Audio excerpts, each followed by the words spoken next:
peritoneum,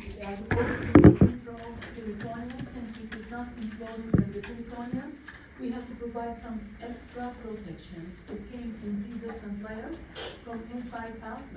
From inside out, we had our renal capsule. The middle section was a very thick, fatty, or adipose capsule. The outermost one is basically a renal fascia. We also talked about the indentation, the C-shaped indentation at which the blood vessels and nerves and lymphatic vessels and urethra is entering and exiting this organ, and that indentation was named ileus or ila. This organ was made up of two zones. The outside zone is cortex, or was cortex. The inside zone is medulla. Medulla is made up of basically pyramids. So the unit really in pyramids, whereas the cortex has some extensions penetrating between those pyramids, and those extensions are renal columns. Next, we took a closer look at the function, the parenchyma, which is cortex and medulla, but the most important unit in which unit is made is named nephron. Whatever you make it that nephron, as far as filtrate, you have to drain it and go into the papilla, to minor calyx, to major calyx, to renal pelvis, urethra down into the bladder, and then to the outside by urination, the urethra. Next, we took a closer look at the nephron, and we concluded we have two sections for a nephron. The first one looks like a ball, and that is the renal corpuscle. The second part are just a system of tubes coming down. My corpuscle was made up of two substructures. The inside is a bunch of blood vessels named a glomerulus. The outside is a double-layered C capsule named Bowman or Bowman's capsule. We do the filtrate in the glomerulus, and then we start draining it. The first tube coming down is PCT, proximal convoluted. It turns into loop of Henle. That turns into distal convoluted, and then we empty in the collected duct. Two or more of those nephrons, we empty in one single collecting duct. We also had two different types of nephrons. The most abundant one, up to 85%, is the cortical, because most of it is in the cortex. Just a short loop of Henle, if any, can be found within the medulla. My second part is less abundant, and that is between 15 and 20%. My juxta medullary nephron, because it is pushed down in the cortex and has a much longer loop of Henle extending much deeper or way deeper into the medulla. Let's take a closer look at the corpuscle and see what we have as far as Bowman's capsule. We do have an entrance as afferent, exit as efferent, the outside section of Bowman capsule is my parietal section, basically simple squamous, making the outline or the lining. The inside are modified squamous named podocytes. They do play a very important role in making part of your filtration membrane. Between this and that, we have the space, or the capsular space, in which you have to accumulate your filtrate. Next, we talked about a mechanism or an apparatus is good for controlling blood volume and hopefully blood pressure. That apparatus was made up of two major components. We have the G cells. Those are acting as chemo or mechano, the G cells. Chemoreceptors or mechanoreceptors? G? What do you think? Mechanical or chemical? Mechanical, because those are no more than smooth muscle fibers. You can contract them and relax them to allow more blood for filtration to happen, or less blood for less filtration taking place. My second part is macula delsa. To be exact, you find them in the ascending limb of loop of Henle, and those are the chemo receptors looking for any changes in the chemistry or ionic composition of urine. How is urine made? It is made by or using three steps. The first one happens in the glomerulus, and that is the glomerular filtration. So what happens in the filtration? We have to get some pressure and push the plasma outside of my blood vessels or capillary and make that filtrate that sits inside the capsular space. Then as you drain it down the tubes, you have to reclaim, and then you have to get rid of. Which one of these two is reclaiming and which one is to get rid of? We start with reclaiming, reabsorption. get rid of secretion. So some stuff you have to get rid of, some stuff you have to bring back. As a matter of fact, 99% you have to reclaim and take back in the body by the process of tubular reabsorption. My filtrate is daily between 150 and 180 liters because you have cycles, right, of filtration and then reabsorption and then secretion. And then we have my filtration membrane, which is made up of 3 sections. The inside one is my endothelium, my blood vessel or capillary endothelium, but that endothelium is fenestrated, it has openings, and that is to prevent the passage of blood cells, so no red, no white, no platelets are allowed to leak out or pass out. Outside this we have our basal lamina or my basement, and that is to prevent my large sized proteins from leaking out. Then I have my podocytes with all the peat-like or pedicle extensions overlapping. They do make filtration very narrow. Filtration is this, and that is to avoid any medium-sized proteins from leaking out. So what does determine how much filtration we have or less filtration we have is our first slide for this meeting, slide 21, and we have 3 pressures to play with. Please highlight everything for me with the exception of my equation, so that is out. Now you can tell I don't like math, right? So anything that has that in it usually is like out. So this is out. My net filtration rate or pressure is the total pressure that promote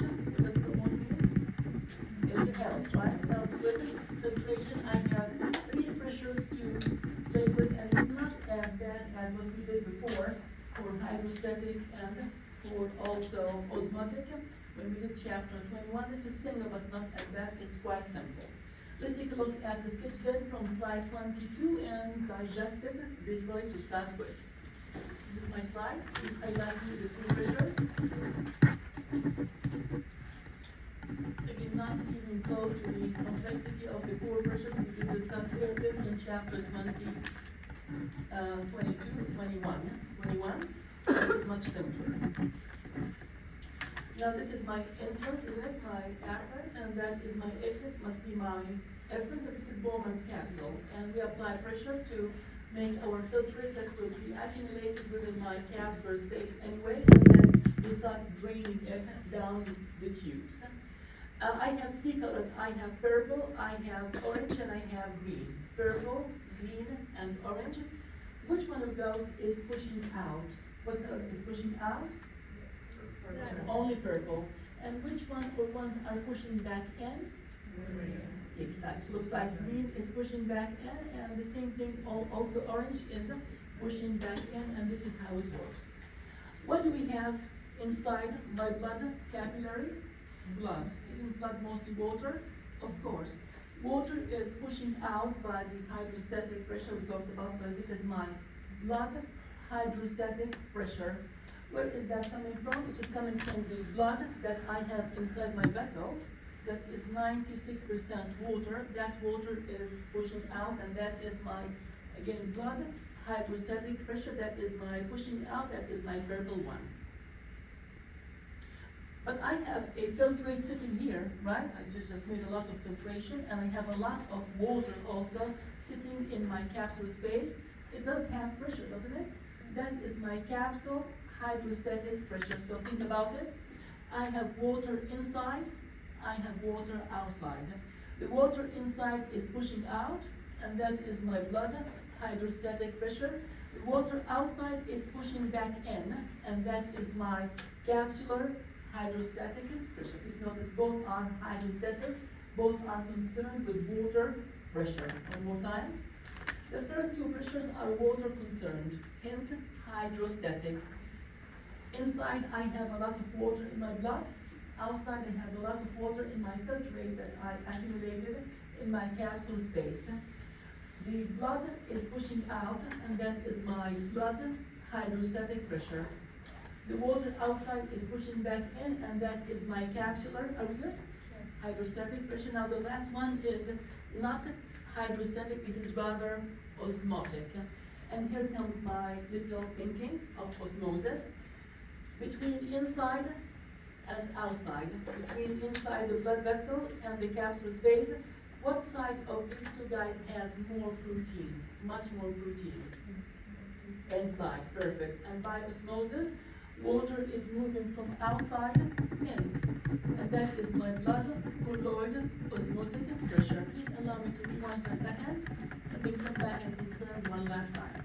We have three pressures to play with. One is my blood, and the one is my blood hydrostatic pressure, and that is the blood pressure of the capillary forcing water and solid out. When I say forcing out, is that to help with filtration or oppose filtration? Help. This is to help, when I say pushing out, to perform filtration. Next, I have my capsular hydrostatic pressure, and that is the hydrostatic pressure that is exerted against my filtration membrane by the fluid that does already exist in my capsular space and represent a bag. Is that helping with filtration or opposing? Bag. Opposing. The last one is my blood colloid osmotic pressure, and that is due to the presence of a lot of proteins, at least large and medium, if any, in my blood plasma that will also oppose. So my conclusion again, I have purple, I have green, and I have my, let's say orange, red or orange. Only the first one is pushing out, wasn't it? Whereas my green one and my orange are both pushing back. Let's confirm again. What do we have inside my blood vessel? Blood, a lot of water pushing out. And that is the first one, my glomerular or my blood hydrostatic pressure. What do we have sitting and filling up the space here? Filtrate, which is also mostly water. It is pushing back in. And that is my capsule hydrostatic pressure. Now here comes my osmosis. And osmosis is water moving from high water concentration to less water concentration. The inside is extremely rich in proteins, very high concentration of proteins, which makes the outside more water, isn't it? So by osmosis, water is moving from outside in, and that is my blood. Are we good? Colloid, yes. Osmotic, so how many of those are promoting filtration? Only one, the first one. And how many are working against or opposing filtration? Two, which is my green one and also my orange one. Perfect. So we're going to take a look please at slide 23 and GFR. GFR is my glomerular filtration rate. It's like how much filtrate we make daily. Basically, the amount of my filtrate that is made in all of my corpuscles for both my right kidney and my left kidney each minute. So my total filtrate that is made each minute is my GFR or my glomerular filtration rate. Homeostasis, what does homeostasis mean? Homeostasis? Balance, right? Balance requires that your kidney is maintaining a relatively constant GFR. If it is too high, maybe a substance is passing too quickly and it is not being reabsorbed adequately. If it is too low, it is maybe nearly all my reabsorbed and some waste products are not adequately being excreted. So how can we control a constant balanced GFR? To start with, what was GFR? My total amount of filtrate I am making using both kidneys each minute. How do I maintain this and make it constant and balanced? I can do it by three different ways. And that is please slide 24, please highlight for me. And please copy this for me here. This is something new with 2 lines, please copy them. If you just zoom in and show you. Please take a minute to copy those 2 little, to make your life easy. Please copy these 2 lines. I just added those. So please copy those for me. So GFR is the total amount of filtrate my kidneys are producing per week each minute. But I have to have it balanced and at homeostatic reading at all time. How can we do it? Let's find out from this slide.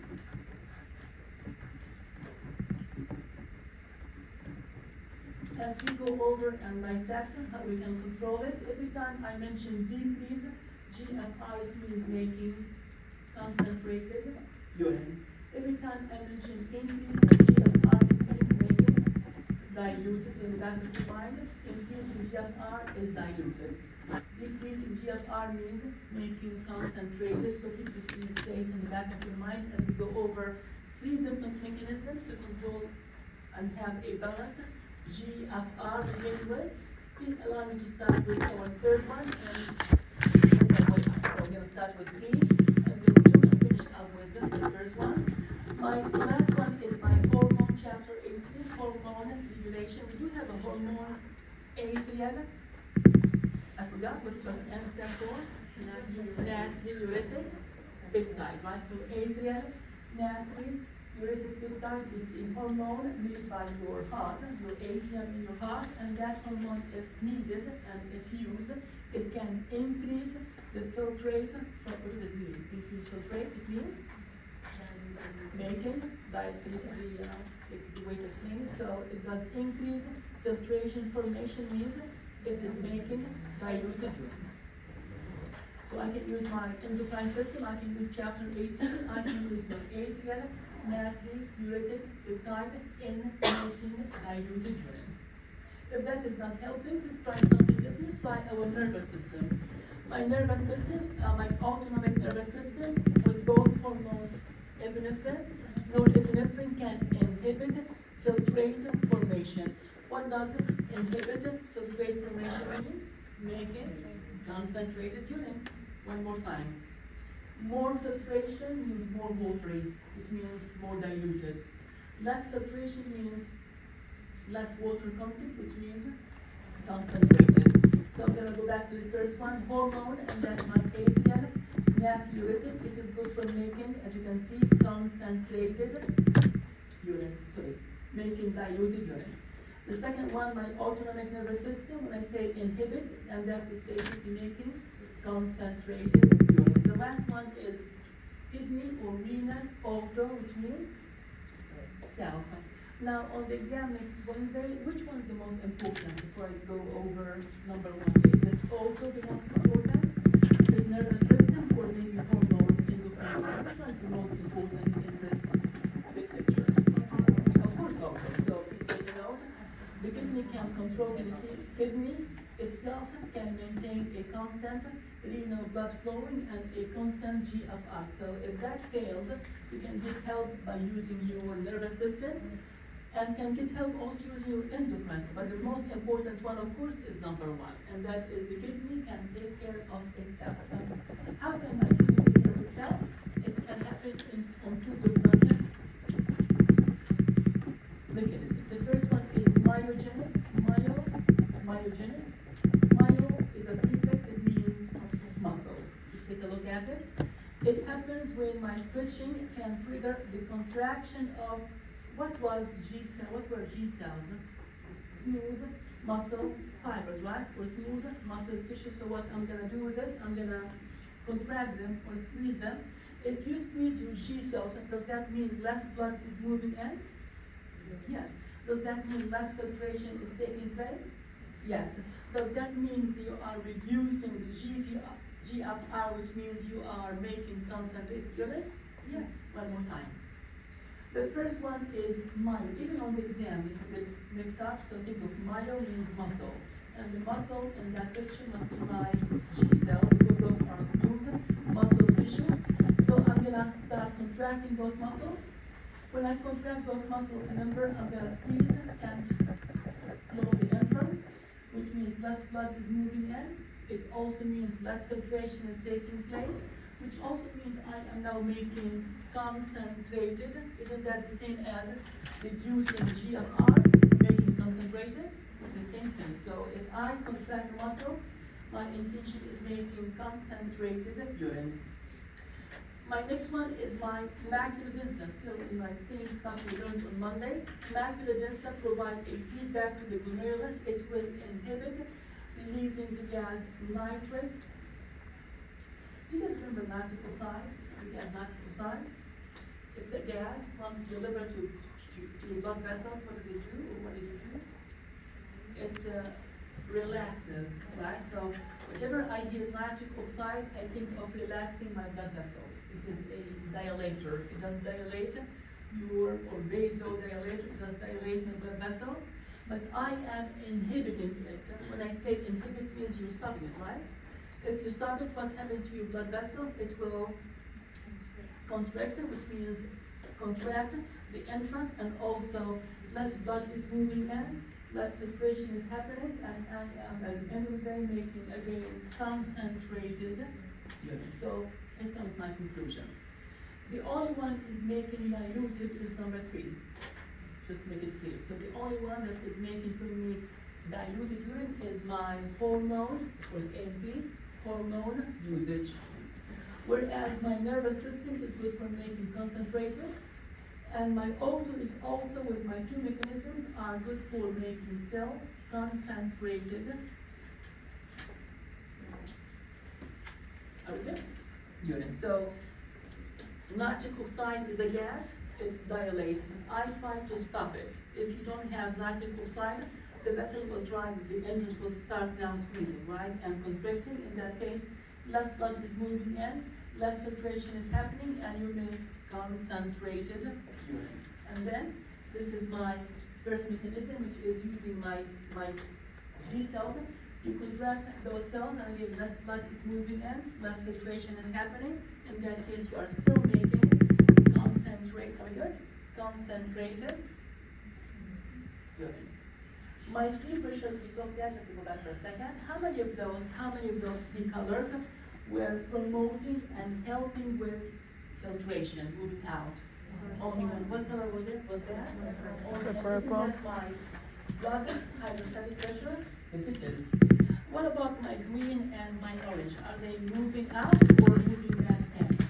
Moving back in. Isn't that the same as opposing filtration? Yes, that's perfect. Are we good?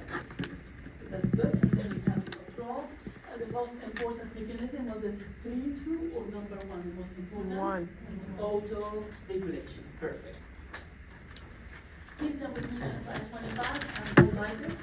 This is also done with filtration. Starting with the first step, filtration.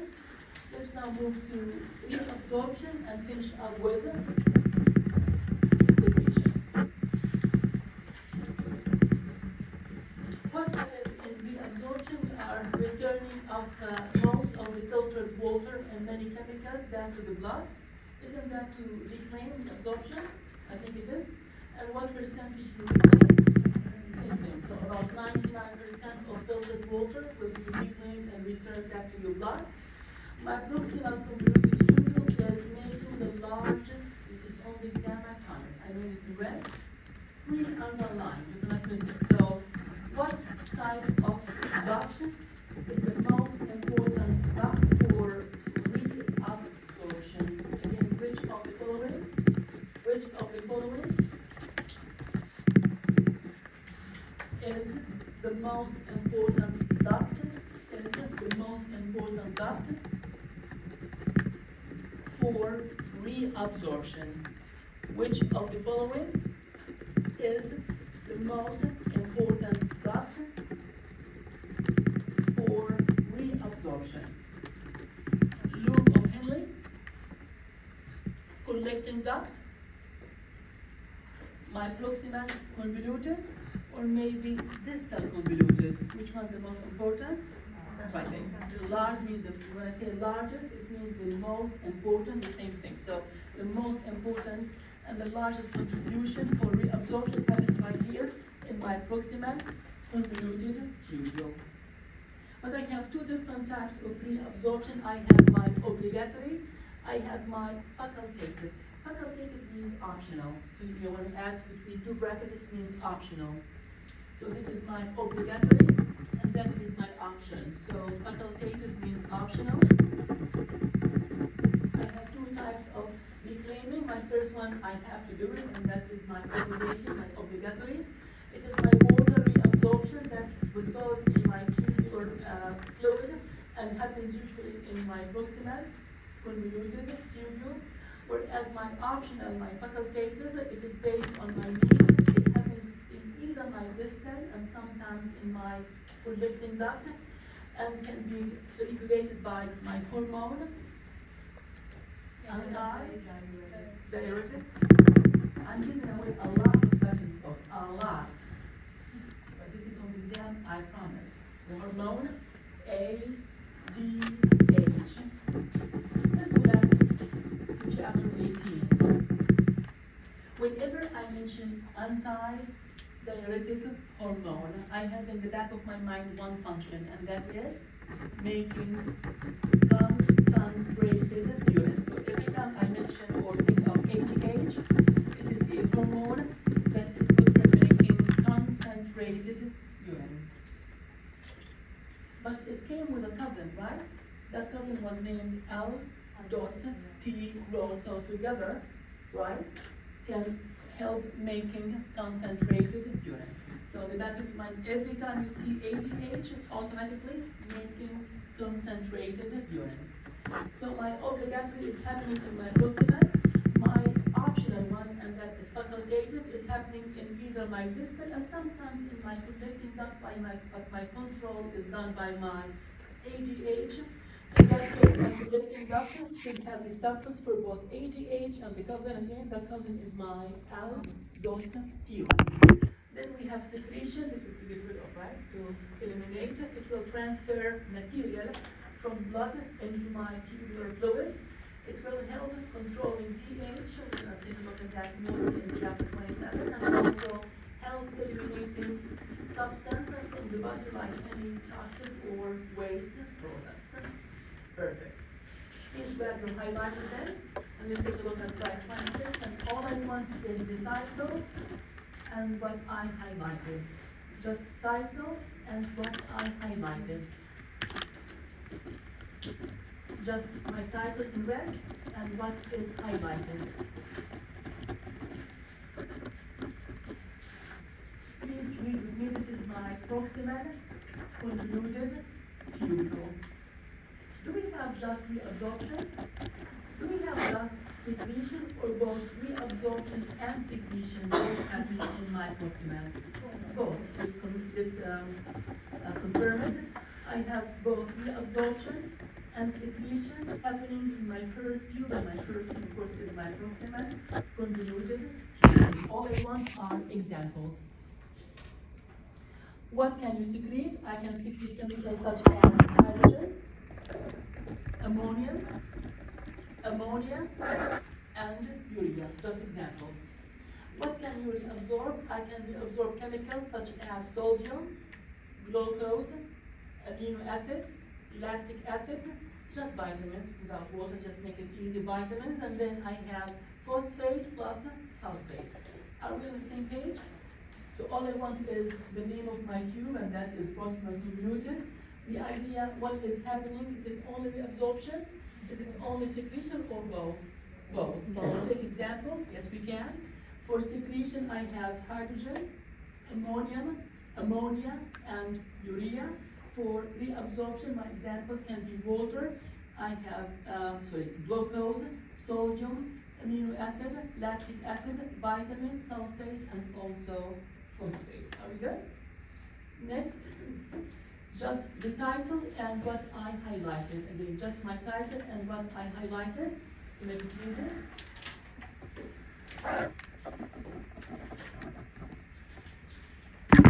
What is the name of my tube now? Loop of Henle. What is happening? Is it reabsorption only, secretion only, or both? Only reabsorption. What is the title? Only reabsorption takes place in loop of Henle. Only reabsorption this way. Can we take examples? Yes, we can. You can reabsorb glucose, amino acid, sodium, chlorine, chloride, potassium, and this is all I need. So I can ask as many questions on the exam from that list. If you can just memorize those chemicals and the place where it happened, you should be all set. Just the name of the tube, what happens, and just examples. This is all we need. And the conclusion then is on slide 28, the last slide for this information.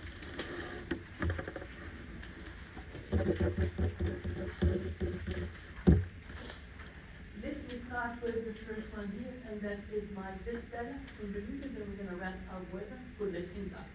So for distal convoluted, what do we have for distal? We have both reabsorption secretion or just reabsorption?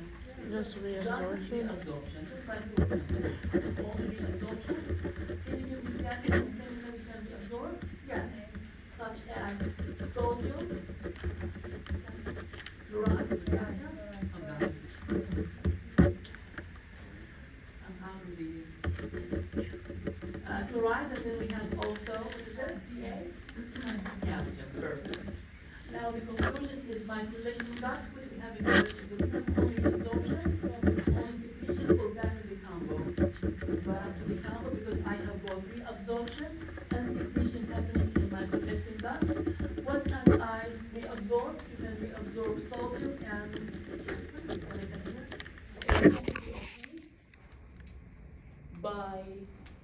Bicarbonates, right? So bicarbonate, this is bicarbonate. This is bicarbonate. What can we secrete? I can secrete examples. I have potassium and hydrogen. Are we good? From proximal convoluted to loop of Henry to distal convoluted, ending in just naming it. What you think is happening there between reabsorption and secretion, and just give me examples on chemicals that you can reabsorb it and sometimes secrete in each of those tubes. Are we good? Just to make it simple, and this is straight to the point, just memorization of those chemicals, nothing more. My God, again, ADH, how many times, right? From chapter 18 to 27 is non-stop ADH action. Okay, one more time, this is just reviewing. Anti-dairy hormone and aldosterone, they increase water permeability. Let's make a deal. On the lecture exam, every time you see permeability, please treat it the same as the reabsorption. So please make a note.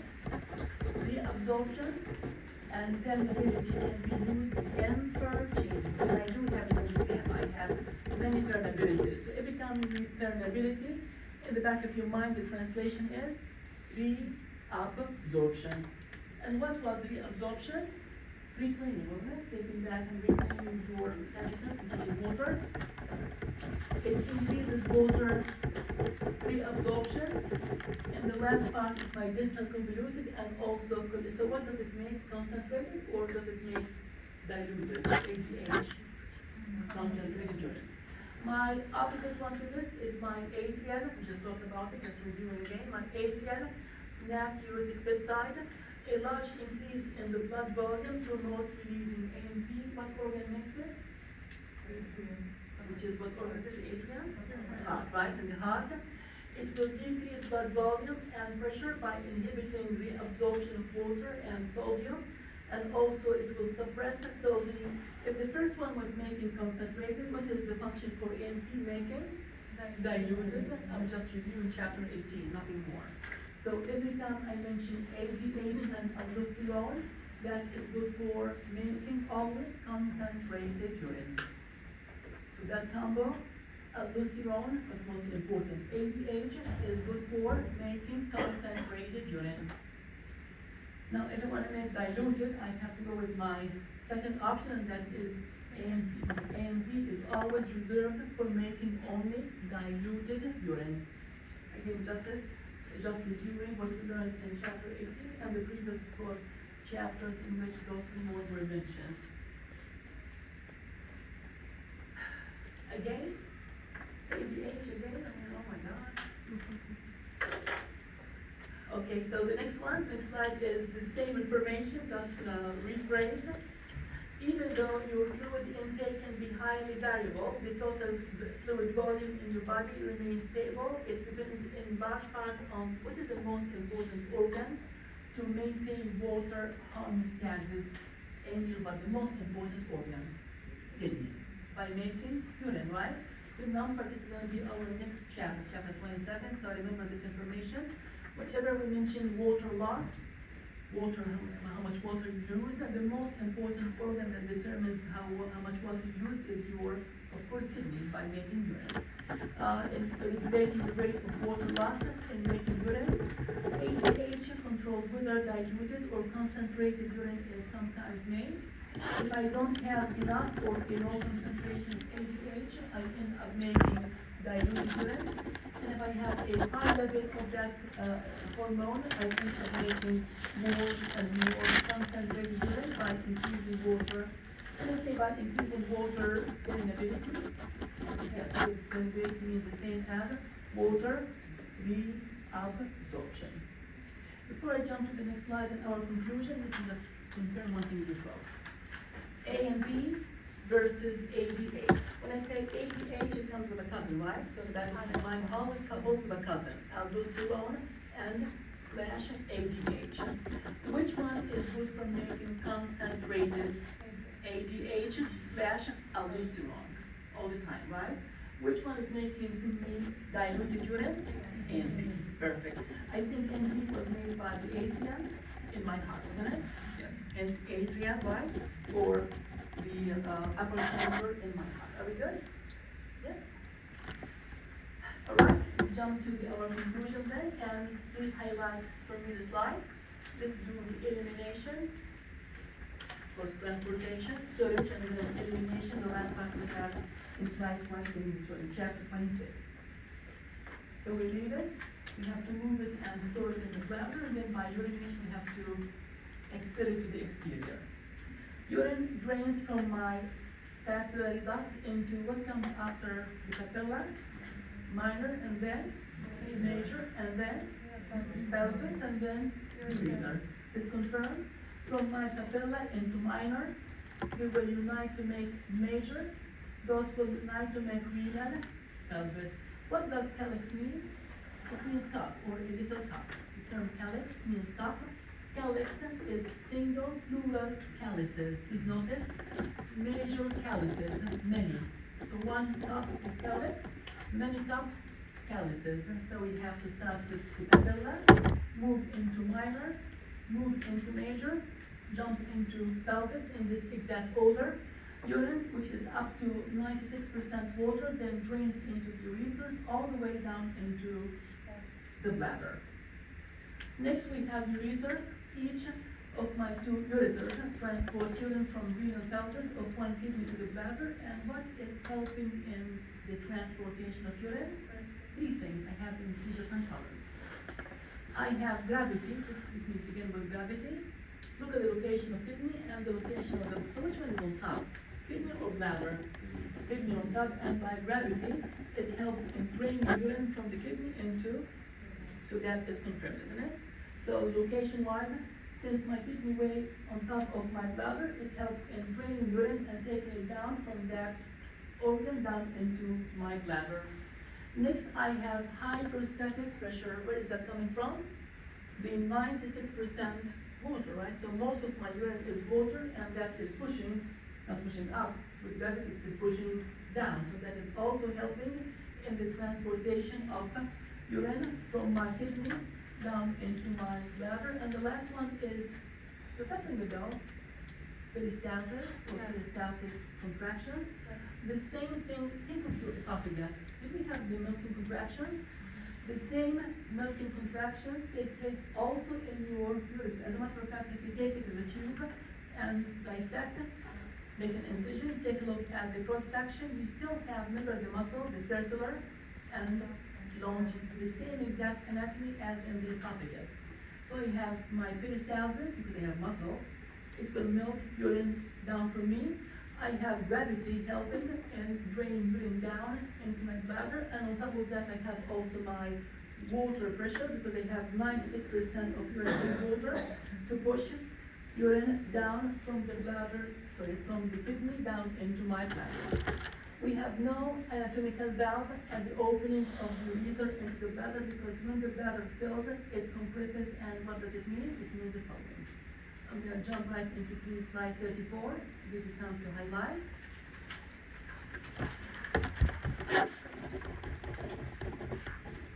And I have some fine print. Please add for me the smooth muscle and skeletal muscles. So the stuff I have here is something I added.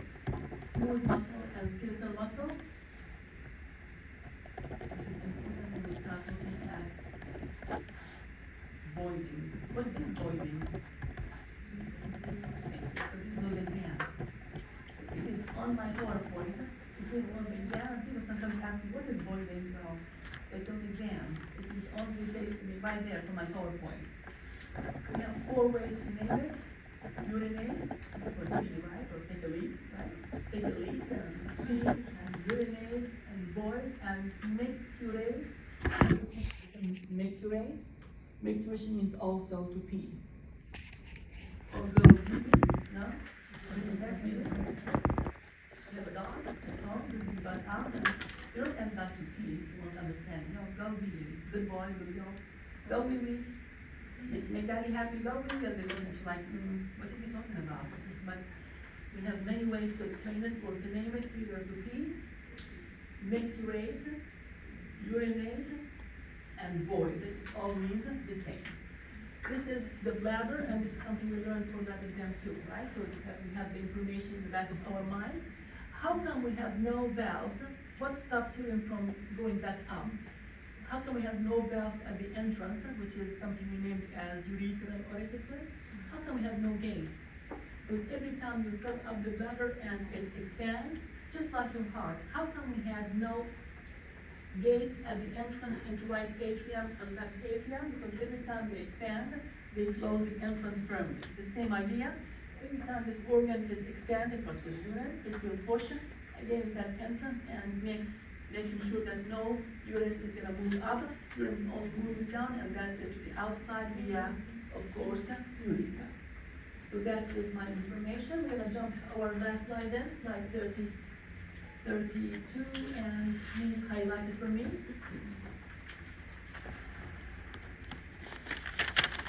Bladder and the urethra. What type of tissue is the bladder transitional? Because it makes between squamous, cuboidal, and columnar. It does transition. What does the transition mean? It does change in shape, right? Does it expand and recoil? Yes. To remind you, when I say transitional, it is a mix between squamous, cuboidal, and columnar. It does change in, has some flexibility. It does change in shape. It does transition. It is a hollow muscular organ made up of transitional epithelium. It can take up to 800, sometimes even up to 1,000. What is 1,000 milliliter? 1 liter, right? But if you reach the 1,000 or 1 liter, this is an agony because you have to empty it. You have to urinate and or micturate. I have 2 ways to name it. Can you see voiding there? That's it. Voiding, also known as micturation. Also P, but on the exam we need to go with more science language or science English. Just say P in the exam, so it is basically to void and or to micturate. So micturate or void is the term for emptying or discharging urine from the bladder. It is a combination of both voluntary and involuntary muscles. Please emphasize on this for me. And let's take a look at voluntary, mix between voluntary and involuntary on this sketch. My detrusor muscle, which makes the wall. What type of muscle was it from our lab exam? Smooth. Please write down for me smooth muscle. This is smooth. So detrusor is smooth, which means the control is done involuntarily, right? Smooth means involuntary. This is my urethra. This is urethra, isn't it? Urethra, and it has 2 gates, an inside gate and outside gate. My inside gate is my internal urethral orifice. What type of muscle is this? Smooth. The control is also done involuntarily. Perfect. But I have one more guy here in that picture, and that is my external urethral orifice. This one is not smooth. This one is indeed skeletal. The control is done voluntarily. So let's think about it. I have combination between voluntary and involuntary. When this guy is filled up, I'll go back and show you, but when this guy is filled up, it will expand, right? With urine. We send a message to your brain. The brain will send a message to the wall to start contracting, to empty, right? Squeezing to empty. But my wall is smooth, and that is done in this is my involuntary part, isn't it? Which means the detrusor has to, of course, contract by a parasympathetic message coming from my brain, but I can squeeze it day or night. Unless I open the gate, nothing is coming out. So besides squeezing this, you have to open the gate. And where is that gate? It is my external urethral orifice. What type of muscle? A skeletal muscle. So give it a message, but the control now is done voluntarily and asking it to open so urine can be expelled all the way to the exterior. So when I say involuntary, it is in my detrusor. That is my involuntary, this is my smooth muscle. And voluntary is my gate, isn't it? So that is my external urethral orifice, and I have to control it voluntarily, so it is squeezing and gate opening at the same time. If you squeeze it and have that gate open, then urine now is all the way out, via urethra all the way to the outside. Let's go back then to the information we have, and again, to avoid or to mitigate humus peeing.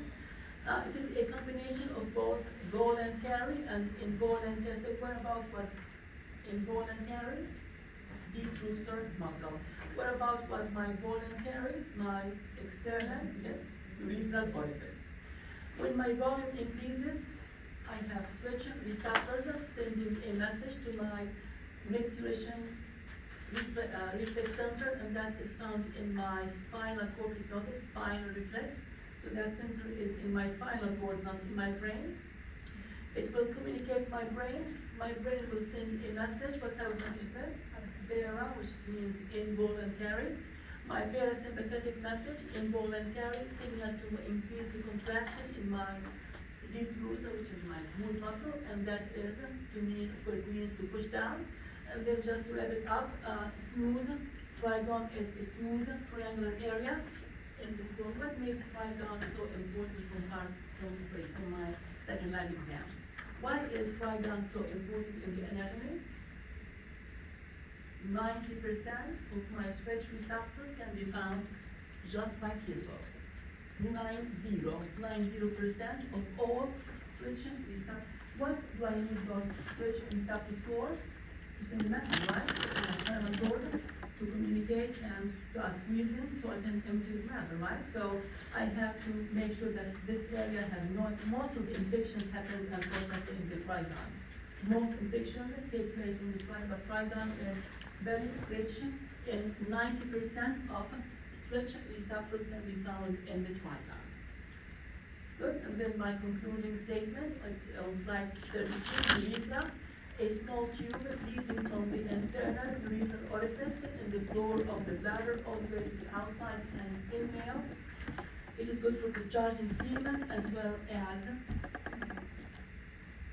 at the same time or at different times. Wow. Are you sure? Yeah. I hope so. I have been teaching this class for 25 years now. Do not try to configure my age, please. So 25 years, okay? Do not configure my age with little friends, okay? Time. Every time I ask a question, you know how many times I taught the class in class? So 25 by 3, do the math, please. At least 70 something 5 times, right? Every time I ask a question, it is usually a young lady sitting here with a lot of confidence at different times. How do you know? And then it goes, I hope so, you hope so? Different time, you hope so? Fit your lifestyle a lot, and at the same time, and the young gentleman sitting there like, what is going on? It's very same time, or is it like, I don't know, we have to investigate about this, right? Is it at the same time or different times? Different times. So please confirm, this is on the exam, and that's it, zip. At different times. Please add them, please add. This is on the exam, I promise. At different times. All right, I am looking forward, I'm not looking back, and jumping right into our next chapter. Just the first few slides. We wrap up, of course, Monday of. It feels like chemistry, isn't it? We have acid, we have base, I have fluid, I have balance, I have chemistry, written all over chapter 27. No, I don't. Man, I gotta ask you this question, I'm sorry. Yes. From the other chapter, which images would we No, take? no, the One answer is, is I have no idea. okay, No, my can you give answer us, is- how about this? Will it my be answer is definitions? pre- That my way answer we is know not to be. predetermined. I have no idea. I have no idea. Okay, how about this question? Would it be definitions or labeling? That way I know how to focus on these images. No, all I know honestly is I have 35 questions from chapter 26 and 15 questions from chapter 27. And all I can say, and I did do this last time, is this is chemistry, but nothing even close to 20. This is much simpler than chapter 25 and others. And you notice this on Monday when we read it, very brief. 27 is short, brief, and we're gonna dilute it and skim and thin as much as possible, right? So this is not chemistry, this is, of course, a biology class. Please turn with me to the first slide then. And we have the percentage of fluid in my body, 60% for male and 55% of female body mass is basically body fluids. Then let's do some categorization. We have 2/3 of flowers in inside the cell, and I have 1/3, what does extra mean? Outside. So this is my categorization. To start with, 60% of the male body mass is fluid, and 55% of the female body mass is also fluid. Categorization wise, 2/3 are intra, and 1/3 is only extra. Out of the extra, 80% is interstitial fluid, and 20% is plasma. Sounds cool? Plus, I have, did we talk about lymph? Yes, lymph. Plus, what is cerebrospinal fluid? The fluid in my brain and my spinal cord. Plus, where do you find synovial fluid? In your joints.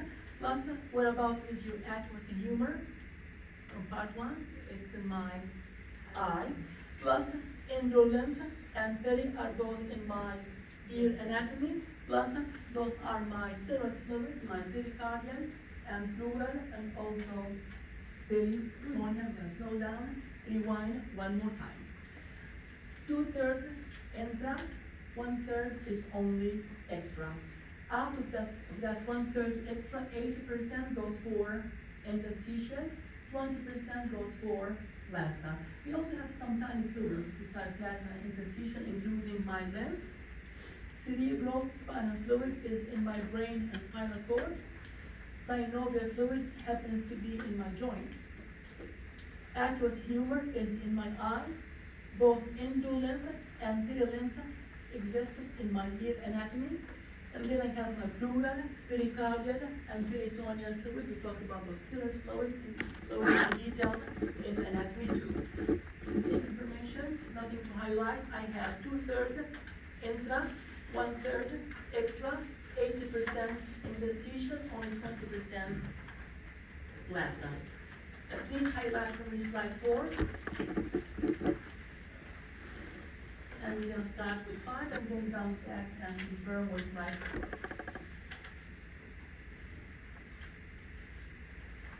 My task, before going anywhere else, is to divide the body into compartments. I'm gonna break down your body into 3 compartments, 3 different compartments. Can you see the number on the screen? 1, 2, 3. My first one is my cytoplasm or intra. My second one is the fluid between any 2 cells or simply my interstitial fluid. My third compartment is the plasma inside my blood. Good, blood vessel. So question number 1, what does divide between compartment number 1 and compartment number 2? Between these 2 guys, what is my division? My plasma, isn't it? Is that my division? Yes. And at the same token, what does divide between compartment number 2 and number 3? Is the lining of my, are we good? Blood vessel, one more time. Okay, you're about to say it again. I'm sorry?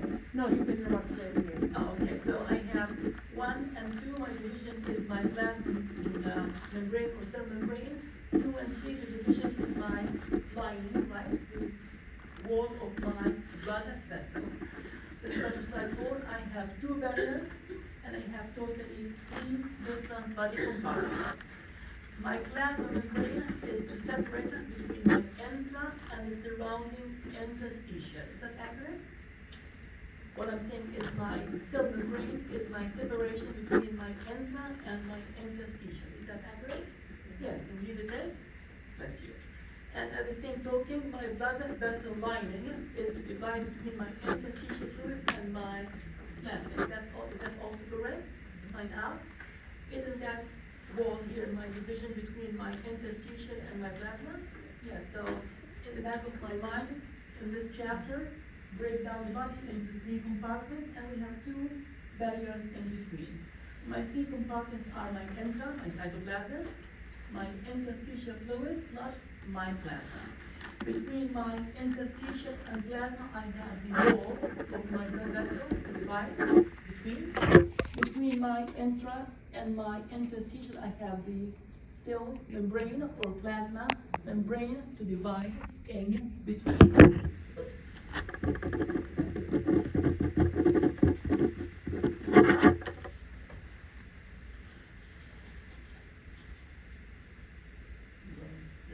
That's what we needed, right? Okay, open, 27. Okay, good. That shows orange. Please behave, and we have a couple of minutes left. Please behave, okay, so that's good. We're gonna go back to the slide then. And body is in fluid balance when the required amount of water and chemicals are present and correctly proportioned between those 3 compartments. Water is by far the largest single component of body, making up to 75% of your total body mass. And how does water move around in the body?